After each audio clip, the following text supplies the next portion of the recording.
Si toi aussi il t'arrive de vivre des situations dans lesquelles tu as l'impression d'être incapable de dire, faire ou être quoi que ce soit, alors cette vidéo est faite pour toi puisque nous allons voir ensemble comment surmonter le sentiment d'impuissance.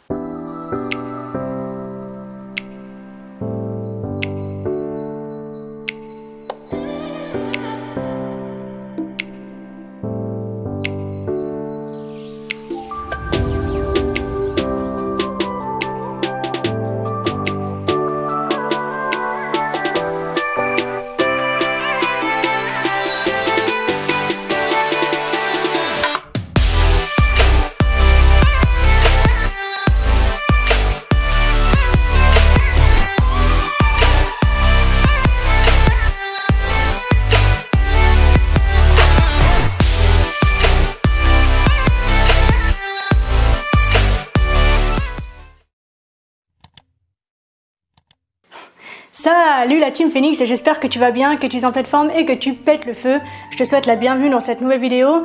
Pour celles et ceux qui ne me connaissent pas encore et qui me découvriraient au travers de cette vidéo, je me présente brièvement. Je suis Marie Perron, coach et pénaliste et ma mission est d'aider les personnes esclaves de leur prison intérieure à passer d'une vie subie à une vie choisie. Donc sache que je propose des séances de coaching, que la première est gratuite et que si tu as envie d'aller plus loin avec moi, le lien se trouve dans la description. Le sentiment d'impuissance donc. Nietzsche a écrit, quelque part, j'ai plus la référence, si tu l'as, je veux bien que tu me la mettes en commentaire. Nietzsche a donc écrit que tout accroissement de plaisir est puissance, mais que tout sentiment de ne pouvoir résister ou de ne pouvoir dominer est douleur. L'impuissance, c'est donc une expérience forcément douloureuse que l'on vit lorsqu'il existe un déséquilibre profond entre un attendu face à une tâche à effectuer ou une situation à surmonter et la réalité perçue de notre capacité à effectuer la tâche ou à surmonter la dite situation. C'est un sentiment qui nous fait sentir à tort ou à raison que nous n'avons absolument aucun pouvoir, que nous ne pouvons rien faire, rien changer, que ce soit autour de nous ou en nous lorsque l'on se trouve face à une situation qui émotionnellement est vécue comme injuste ou dramatique. En fait, l'impuissance, c'est une entrave à notre désir profond de contribuer, de peser, de pouvoir changer les choses pour justement accéder à un bien-être intérieur déjà et à un bien-être commun. C'est souvent qu'on se retrouve impuissant face à des événements de la vie que l'on vit justement comme injustes ou comme déséquilibrés ou comme ne devant pas exister en fait.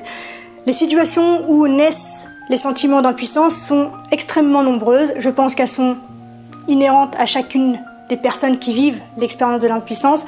Mais par exemple, ça peut aller de choses totalement anodines comme effectuer sans cesse les tâches simples du quotidien, mais qui nous donnent l'impression d'étouffer et d'être embarqué dans un truc qu'on ne contrôle pas et qu'on n'a pas d'autre choix justement que de subir.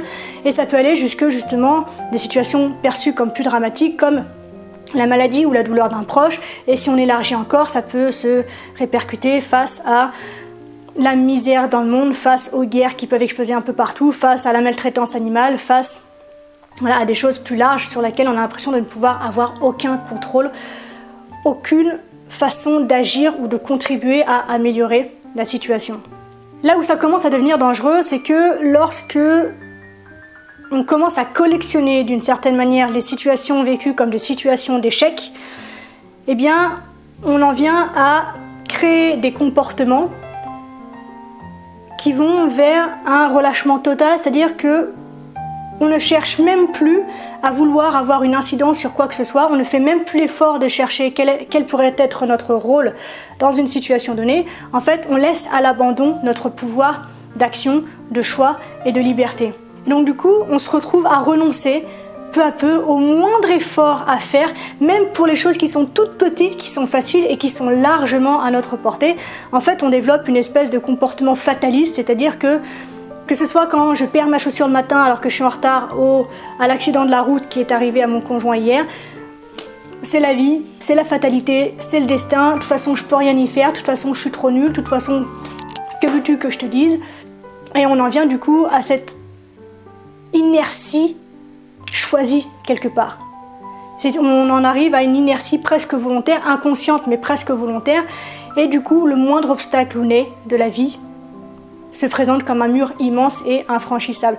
Donc J'insiste vraiment sur la notion de sentiment et d'émotion parce que si tu me suis depuis un moment ou que tu écoutes le podcast récemment, tu as compris que ce sont les émotions qui génèrent nos actions et qui ont donc une incidence sur les résultats que l'on obtient dans sa vie. Donc, le sentiment, les émotions d'impuissance génèrent des comportements d'impuissance. Et à partir de ce moment-là, tu te doutes bien qu'en termes d'estime, de confiance, d'amour de soi, d'image de soi, c'est le bordel. Et pour trouver sa place au sein de ses proches ou au sein de la société et plus largement du monde, lorsque l'on se sent impuissant et tout petit et complètement inutile finalement, ça devient purement et simplement très compliqué.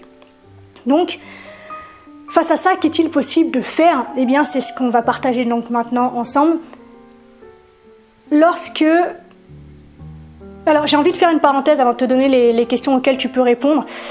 Lorsque l'on collectionne donc les situations perçues comme des situations d'échec et que l'on en vient à ce sentiment du coup de fatalité, c'est ce qu'on appelle l'impuissance acquise ou l'impuissance apprise. Et je pense que c'est une autre façon de vivre l'impuissance qui va chercher en fait dans des expériences passées, donc ancrées. Ça va chercher dans ton expérience de vie, dans ton système de croyance, dans la façon dont tu lis en fait la vie au quotidien.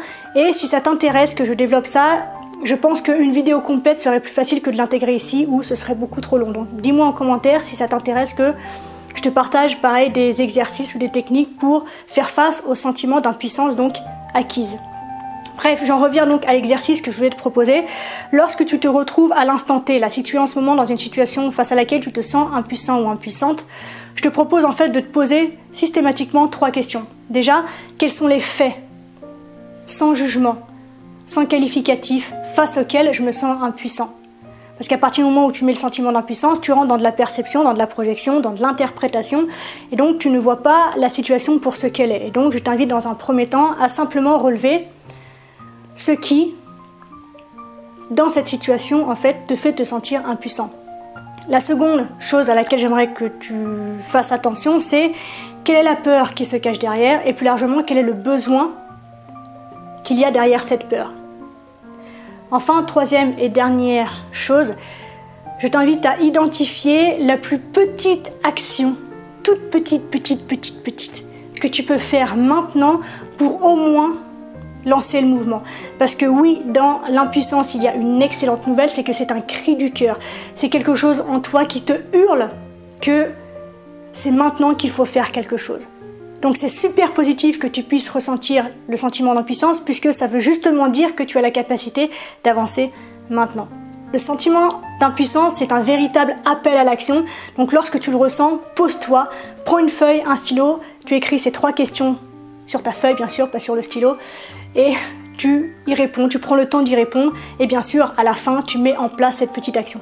Et ça peut être tout petit, par exemple si tu te sens impuissant face à la maladie récente de ta maman. Bon, pourquoi pas, ça peut arriver.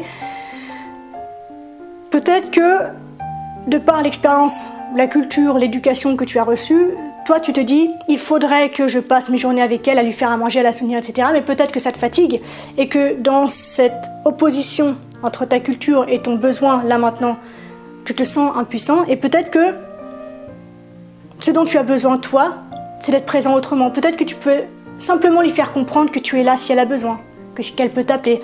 Peut-être que tu as simplement besoin ou envie de lui passer un coup de téléphone, toi d'être présent autrement, mais plutôt que de rester bloqué dans j'ai pas envie d'y aller, ça me fait chier, mais en même temps je culpabilise et j'ai honte parce que c'est ma mère, elle est malade, elle a besoin de moi. Trouve la plus petite action en fait que tu peux faire pour sortir simplement de ce marasme inerte qui en fait te prend la tête. Ça devient une charge mentale, une charge qui va probablement se loger au bout d'un moment dans ton physique. Donc quelle est la plus petite action que tu peux faire pour sortir de ce marasme d'inertie? Ok ?